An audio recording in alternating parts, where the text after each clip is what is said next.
Hi, I'm Cheryl and welcome to my sewing room.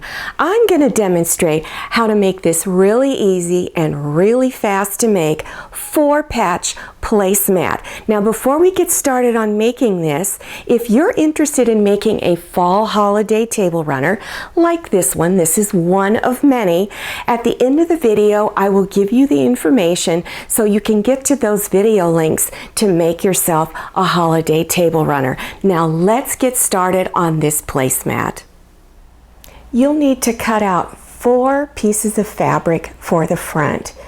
2 of them will be a light color and the other 2 a darker color. Just make sure that there's a sharp contrast between. So cut all 4 pieces of fabric 7 inches by 9.5 inches. Then the fabric for the back, you're going to cut it 13.5 by 18.5, and your cotton batting will also be 13.5 by 18.5. Now you want to lay your pieces out like this, where the 2 light colors are going in opposite corners, and of course the 2 dark are in opposite corners. Then you're going to bring the dark fabric on top and stitch 1/4 inch seam. Then press, unfold, and press on top. And you want to press the seams towards the dark fabric. And the same thing down here. Make sure that seam is pressed towards the dark. After you've done that, bring front sides together of both rows. Then match your seams up. Bring them in real close. Make sure the seams are going in the opposite direction. Then go ahead and place a pin to hold your seam, and go ahead and place pins all the way across. Then stitch 1/4 inch along this one side. After you have stitched them together down the center side, go ahead and press the back side of this with your iron, and then unfold and press on top and push this seam all in one direction. Now take your cotton batting and lay it down first. Then take the fabric for the back and lay it backside down onto the cotton batting. Then take your top piece, the 4 pieces, lay it face down on top of the fabric for the back. Now you're going to go ahead and place pins all around the edges, all the way around. But you're going to leave an opening on one side where your hand, large enough to accommodate your hand. So how I usually mark mine, so I know when to stop stitching so I don't stitch over my opening here, is I'll start here and stitch all the way down to this corner. And every time you come to a corner, you always want to leave your needle down and lift up your presser foot, turn your placemat, and continue stitching. And then after you've come around all 4 sides, when you get to the 2 pins, you stop here. Now go back and forth a few times so it doesn't come apart when you're turning it right side out. And then, of course, stitch back and forth a few times at the starting place. Now after you've stitched around your edges 1/4 inch seam, at each corner you're going to need to cut some of this fabric off. So the first cut is across this way, and you're going to leave about 1/8 of an inch of fabric there. So first cut across that way. Then you're going to cut here and a little off here. And then one more side.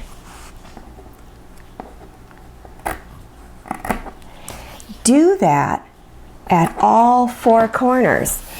Then when you're done, reach inside your opening and turn the placemat front side out. Now, earlier in the video, I forgot to mention that if you have a walking foot, and that's what this is, it's used a lot in quilting and when you're sewing thick layers of fabrics together. When you use a walking foot, it prevents the fabrics layers from slipping and you won't get tucks in your fabric as you are using it. So if you have one, I highly advise you put that on your machine. If you don't have one, you can get them on the internet or go to your local sewing machine store and they might be able to get one for you. So have that on there when you're making this placemat. Now after you've turned your placemat front side out, take something pointed and reach inside your placemat and begin to poke at it. Now if you're having problems getting the fabric to come out, just use a straight pin. But remember, don't poke too hard and don't tug too hard, even with a straight pin, because you don't want to poke through your fabric or snag your fabric. After you have done that, then you want to fold your edges in at the opening and pin them close. So make sure you place pins all the way across, okay? Place more pins than what I'm showing you. Then start in one corner and you're going to stitch less than 1/8 of an inch or about 1/8 of an inch from the edge. So make sure your walking foot is on because it's going to be a lot easier. So begin to stitch down this side and then stitch all the way across. And when you get to your first corner, always leave your needle down and lift up that presser foot. Turn your placemat and continue stitching. And do that at all 4 corners. After you've stitched around the edges of the placemat, the next thing you want to do is to do some quilting stitches or top stitching over the top of the placemat. It's sort of a decorative pattern. So I'm going to give you some suggestions for a pattern. You can just do straight lines going from top to bottom and side to side.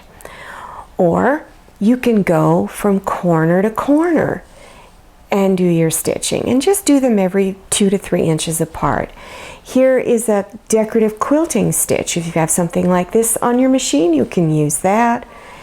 Here is that decorative stitch going from corner to corner. So if you want to do it corner to corner, start in the corner. So stitch directly from one corner towards the other. Then go over 2 or 3 inches and begin to do your stitching. Then go to the other side and do the same thing. Once you've done that, then turn it and go to from corner to corner again, starting in the middle and then working your way out. Now I'm going to show you my favorite decorative pattern for placemats. I think it just gives it a nice clean look and it really flattens the placemat out a lot. And it's just a very contemporary design. You're just going to keep doing straight stitches going around and around, working your way into the center. And how you're going to start that is take a ruler and you're going to look at your 1.5 inch line here and over here and place that on each edge. So the 1.5 inch line is here and here. Then put a straight pin where that starts. So here's my straight pin.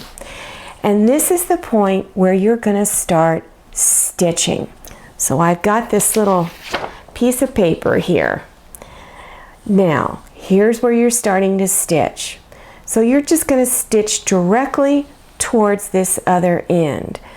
When you think you're getting near that, then you want to take your ruler, or if you have a seam gauge, I prefer this, then measure 1.5 inches from this edge, put a pin there, and stitch down to it. Then when you get to it, leave your needle down, lift up your presser foot, turn the placemat, and begin stitching down to the next edge. When you get close, then measure for 1.5 inches again. When you put a pin there, stop and turn and do the same thing. Now you're going to do that. So here's your first row. So you don't want to stitch all the way back to this one. When you get 1.5 inches away from there, then you're going to stop, turn, and stitch down to here. Stop 1.5 inches away. Stitch, stop 1.5 inches away. And you're just going to keep following that formula all the way around until you get to there. Really, really simple. When you get to the end, you just go back and forth a few times, and then you're done. Well, I hope you make this 4-patch placemat. I think you'll be very pleased with how they turned out. Now, if you're interested in making a fall holiday table runner like this one, click on the link at the very end of the video in the upper right-hand corner, and you will see many different holiday table runners. Now, if you liked this video, click on thumbs up. Also, click on share to share this video with your friends. And if you haven't subscribed yet, click on that red subscribe button in the lower right hand corner of your screen. Click on the bell so that you will receive future emails about my future videos. Now, I'll see you next time, and happy sewing.